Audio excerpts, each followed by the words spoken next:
നോക്കാൻ പോകുന്നത് സെറ്റിലെ പേയ്മെന്റ് പ്രോസസ്സിംഗ് ആണ്. അപ്പോൾ പേയ്മെന്റ് പ്രോസസ്സിംഗ് ബേസിക്കലി നമുക്ക് 3 സ്റ്റെപ്സ് ആയിട്ട് ഡിവൈഡ് ചെയ്യാം. അതിലെ ഫസ്റ്റ് വൺ ആണ് പർച്ചേസ് റിക്വസ്റ്റ്.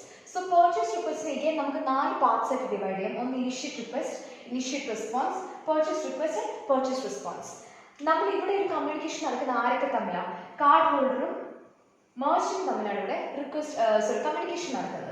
അതിൽ ഫസ്റ്റ് സ്റ്റെപ്പ് എന്ന് പറയുന്നത് ഇനിഷ്യേറ്റ് റിക്വസ്റ്റ്. ഇനിഷ്യേറ്റ് റിക്വസ്റ്റ് എന്ന് പറയുമ്പോഴത്തേക്കും കാർഡ് ഹോൾഡർ മെർച്ചന്റിന്റെ സർട്ടിഫിക്കറ്റ് ആസ്ക് ചെയ്യുവാണ്. അതാണ് ഇനിഷ്യേറ്റ് റിക്വസ്റ്റ്. അതായത് നമ്മുടെ മെർച്ചന്റിന്റെ സർട്ടിഫിക്കറ്റിന് റിക്വസ്റ്റ് ചെയ്യുവാണ്.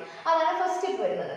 സെക്കൻഡ് വൺ ഇനിഷ്യേറ്റ് റെസ്പോൺസ് എന്ന് പറയുമ്പോഴത്തേക്കും മെർച്ചന്റിൽ നിന്നും തിരിച്ച് നമ്മുടെ കാർഡ് ഹോൾഡറിലോട്ട് കിട്ടുന്ന റെസ്പോൺസ്. അപ്പം റെസ്പോൺസ് കിട്ടുന്നത് മെർച്ചന്റിന്റെ സർട്ടിഫിക്കറ്റും ഉണ്ട്, ഒരു കോമൺ കീയും കൂടെയാണ് റെസ്പോൺസിൽ നമുക്ക് മെർച്ചന്റിന്റെ കയ്യിൽ നിന്ന് കാർഡ് ഹോൾഡറിലോട്ട് തിരിച്ചു വരുന്നത്.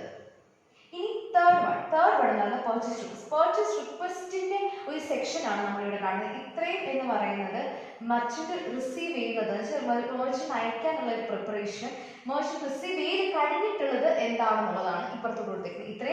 ഇത്രയും മെർച്ചന്റ് റിസീവ് ചെയ്യും. അത് കഴിഞ്ഞിട്ട് ബാക്കിയുള്ളത് മെർച്ചന്റിന്റെ സൈഡ് ഓഫ് വർക്ക് ആണ്. പർച്ചേസ് റിക്വസ്റ്റ് എന്ന് പറയുന്നത് പർച്ചേസ് റിക്വസ്റ്റിന് 3 പാർട്സ് ആയിട്ടാണ് പർച്ചേസ് റിക്വസ്റ്റ് പോകുന്നത്. ആർക്ക്? മെർച്ചന്റിന് പോകുന്നത്. First one is purchase related information. Purchase related ഇൻഫർമേഷനിൽ PI ഉണ്ട്, പിന്നെ ഡ്യുവൽ സിഗ്നേച്ചർ ഉണ്ട്, അതിന്റെ കൂട്ടത്തിൽ ഓർഡർ ഇൻഫർമേഷൻ, മെസ്സേജ് ഡൈജസ്റ്റ് ഉണ്ട്. ഇത്രയും കാര്യമാണ് പർച്ചേസ് റിലേറ്റഡ് ഇൻഫർമേഷനിൽ വരുന്നത്.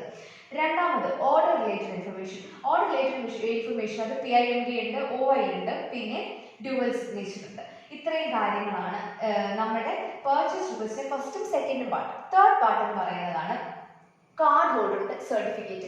ഇനിഷ്യൽ മെർച്ചന്റിന്റെ സർട്ടിഫിക്കറ്റ് നമ്മൾ ഇനിഷ്യൽ റെസ്പോൺസിൽ ഇങ്ങോട്ട് കിട്ടി. ആർക്ക്? കാർഡ് ഹോൾഡറിന് കിട്ടി. കാർഡ് ഹോൾഡറിന്റെ ഒത്തന്റിക് ആണോ അല്ലയോ എന്ന് പ്രൂവ് ചെയ്യാൻ വേണ്ടിയിട്ടാണ് നമ്മൾ പർച്ചേസ് റിക്വസ്റ്റിന്റെ തേർഡ് പോർഷൻ ആയിട്ട് മൂന്നാമത്തെ അയക്കുന്ന സാധനം എന്ന് പറയുന്നത് കാർഡ് ഹോൾഡറിന്റെ സർട്ടിഫിക്കറ്റ്. അപ്പം പർച്ചേസ് റിക്വസ്റ്റ് 3 കാര്യങ്ങളായിരിക്കും: purchase related information, order related information and card holder certificate. അപ്പം ഇനി നമുക്ക് ഇവിടെ നോക്കാം. ഇവിടെ പറയുമ്പോഴത്തേക്കും ഞാൻ നേരത്തെ പറഞ്ഞത് ഇത് പർച്ചേസ് റിലേറ്റഡ് ഇൻഫർമേഷൻ. ഇതിനെ നമ്മുടെ സെഷൻ കീ, നമ്മൾ നേരത്തെ പറഞ്ഞ കീ ഉണ്ടല്ലോ, ആ സെഷൻ കീ വെച്ചിട്ട് നമ്മൾ എൻക്രിപ്റ്റ് ചെയ്യുവാണ്. എന്നിട്ട് അതിനെ നമ്മുടെ മെയിലിൽ എൻക്രിപ്റ്റ് ചെയ്യുന്ന പോർഷൻ. പിന്നെ ഈ ഒരു സെഷൻ കീനെ പബ്ലിക് കീ ഓഫ് BLIൽ നമ്മുടെ റിസീവർ, മെർച്ചന്റ്, ഈ 2 എൻറ്റിറ്റീസും കൂടെ നമ്മൾ എൻക്രിപ്റ്റ് ചെയ്ത് കൊടുക്കുന്നതാണ് ഡിജിറ്റൽ എൻവലപ്പിലോട്ട്. സോ ഇത്രയും കാര്യങ്ങളായിരിക്കും പോകുന്നത്. ആർക്ക് പോകുന്നത്? മെർച്ചന്റ് പോകുന്നത്. സോ മെർച്ചന്റ് എൻഡ് റിസീവ് ചെയ്യുമ്പോഴത്തേക്കും ഇത്രയും കാര്യങ്ങൾ എൻക്രിപ്റ്റ് ചെയ്ത് ഡിജിറ്റൽ എൻവലപ്പ്, പിന്നെ ഓർഡർ റിലേറ്റഡ് ഇൻഫർമേഷൻ, കാർഡ് ഹോൾഡറിന്റെ സർട്ടിഫിക്കറ്റ്, ഇത്രയുമായിരിക്കും പോകുന്നത്. ഇനി അപ്പുറത്തെ എൻഡിൽ മെർച്ചന്റ് എൻഡ് എന്താ ചെയ്യുന്നത് വെച്ച് കഴിഞ്ഞാൽ PIMDനെ അതിന്റെ കൂട്ടത്തിൽ OIMD ഇവിടുന്ന് ക്രിയേറ്റ് ചെയ്യും. ഇതിൽ നിന്ന് OIMD ക്രിയേറ്റ് ചെയ്തിട്ട് 2 പേരെയും കൂടെ കൺകാറ്റിനേറ്റ് ഹാഷ് ചെയ്തിട്ട് POMD നമുക്ക് കിട്ടും. അതുപോലെ തന്നെ ഈ ഡ്യുവൽ സിഗ്നേച്ചറിനെ കാർഡ് ഹോൾഡറിന്റെ സർട്ടിഫിക്കറ്റിനെയും കൂടെ ഡീക്രിപ്റ്റ് ചെയ്യും. എന്ത് യൂസ് ചെയ്ത് ഡീക്രിപ്റ്റ് ചെയ്യും? Public key of customer. ഇവിടെ നമ്മൾ പബ്ലിക് കീ ഓഫ് മെർച്ചന്റ് ആണ് യൂസ് ചെയ്ത്, ഇവിടെ public key of customer use ചെയ്ത് നമുക്ക് വീണ്ടും POMD കിട്ടും. ഈ 2 സെയിം ആണെന്നുണ്ടെങ്കിൽ the request is accepted. പിന്നെ പർച്ചേസ്, അപ്പം അതിന്റെ ഒരു കമ്പാരിസണിന് കറക്റ്റ് ആണെന്നുണ്ടെങ്കിലാണ് പർച്ചേസ് റെസ്പോൺസ് ആയിരുന്നത്. സോ പർച്ചേസ് റെസ്പോൺസ് എന്ന് പറയുന്നത് ഈ ഒരു ഓർഡർ ഞങ്ങൾ റെക്കഗ്നൈസ് ചെയ്തു, the order is being placed and transaction number ആയിരിക്കും, പിന്നെ തിരിച്ച് റെസ്പോൺസ് ആയിട്ടായിരിക്കും. പേയ്മെന്റ് പ്രോസസ്സിംഗിന്റെ സെക്കൻഡ് സ്റ്റെപ്പ് എന്ന് പറയുന്നത് പേയ്മെന്റ് ഓഥറൈസേഷൻ ആണ്. സോ ഫസ്റ്റ് ഓർഡർ പ്ലേസ്ഡ് ആയി 2 പേരും കാർഡ് ഹോൾഡറും മെർച്ചന്റും തമ്മിലുള്ള കമ്മ്യൂണിക്കേഷൻ അവിടെ കഴിഞ്ഞു. ഇനിയിപ്പോൾ വരുന്ന 2 കമ്മ്യൂണിക്കേഷനും actually card holder, gateway, merchant. ഇവിടെ ഗേറ്റ്വേയുടെ റോളാണ് നമ്മൾ മെയിനായിട്ട് ഡിസ്കസ് ചെയ്യാനായിട്ട് പോകുന്നത്. അപ്പോൾ ഇനി രണ്ടാമത്തെ സ്റ്റെപ്പ് പേയ്മെന്റ് ഓഥറൈസേഷൻ. മറ്റേത് പർച്ചേസ് റിക്വസ്റ്റ് ആയി നമുക്ക് കഴിഞ്ഞു. അടുത്തത് പേയ്മെന്റ് ഓഥറൈസേഷൻ. അതിൽ ഫസ്റ്റ് 2 ടൈപ്പ് ഓഫ് കമ്മ്യൂണിക്കേഷൻ ആയിരിക്കും നടക്കുന്നത്: authorisation request and response. So authorisation request എന്ന് പറയുന്നത് ബേസിക്കലി ഈ ഒരു അതായത് കാർഡ് ഹോൾഡർ ടു ഗേറ്റ്വേ നടക്കുന്ന ഒരു കമ്മ്യൂണിക്കേഷനാണ് ഓഥറൈസേഷൻ റിക്വസ്റ്റ് എന്ന് പറയുന്നത്. ഗേറ്റ്വേ ടു മെർച്ചന്റ് നടക്കുന്നതാണ് ഓഥറൈസേഷൻ റെസ്പോൺസ്. ഓഥറൈസേഷൻ റിക്വസ്റ്റിനകത്ത് നമ്മൾ വിടുന്നത് പേയ്മെന്റ് റിലേറ്റഡ് ഇൻഫർമേഷൻ നമ്മൾ വിടും.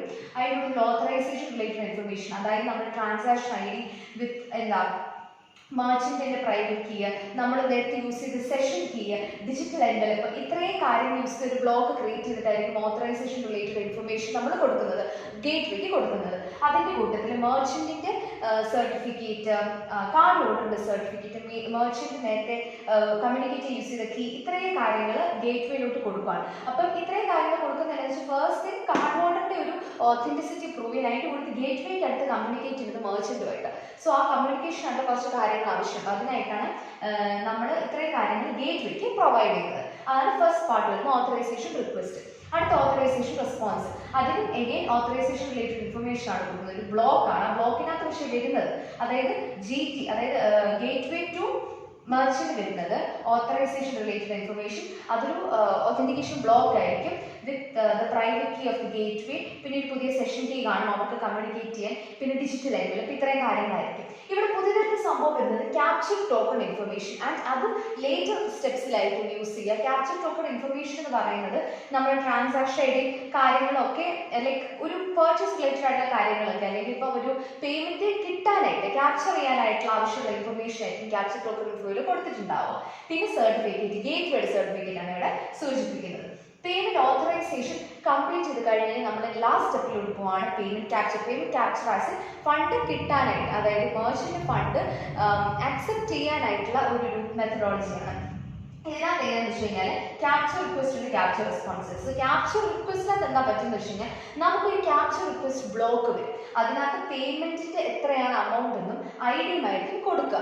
അപ്പം ഈ ബ്ലോക്ക് ക്യാപ്ചർ റിക്വസ്റ്റ് ബ്ലോക്ക് ഗേറ്റ് വേയുടെ കൈ കിട്ടുമ്പോൾ ഗേറ്റ് വേ ഈ ക്യാപ്ചർ റിക്വസ്റ്റ് ബ്ലോക്കിനെ കമ്പയർ ചെയ്യും. ആരുമായിട്ട് കമ്പയർ ചെയ്യും? ക്യാപ്ചർ ടോക്കൺ ബ്ലോക്കുമായിട്ട് കമ്പയർ ചെയ്യും. ഈ രണ്ടെണ്ണവും കൂടെ കമ്പയർ ചെയ്ത് കഴിഞ്ഞിട്ട് സിമിലാരിറ്റി കണ്ടു എന്നുണ്ടെങ്കിൽ മാത്രമേ പേയ്മെന്റ് പ്രോസസ് ചെയ്തുള്ളൂ, പേയ്മെന്റ് ഫോർവേഡ് ചെയ്യത്തുള്ളൂ. അഥവാ സിമിലാരിറ്റി കണ്ടില്ല എന്നുണ്ടെങ്കിൽ it will not the transaction will not be successful. So അതാണ് ക്യാപ്ചർ റിക്വസ്റ്റിൽ നിന്ന് വരുന്നത്. സോ ക്യാപ്ചർ റെസ്പോൺസ് എന്ന് പറയുന്നത് ഇപ്പൊ ഇവിടെ ഇവർ രണ്ടുപേരും തമ്മിൽ സിമിലാരിറ്റി ഉണ്ടെന്നുണ്ടെങ്കിൽ സെയിം ആണെന്നുണ്ടെങ്കിൽ the amount will be transferred അല്ലെങ്കിൽ merchant can take that amount. അപ്പോൾ ആ ട്രാൻസാക്ഷൻ അവിടെ സക്സസ്ഫുൾ ആയിരിക്കും. സോ ഇതാണ് സെറ്റിന്റെ പേയ്മെന്റ്.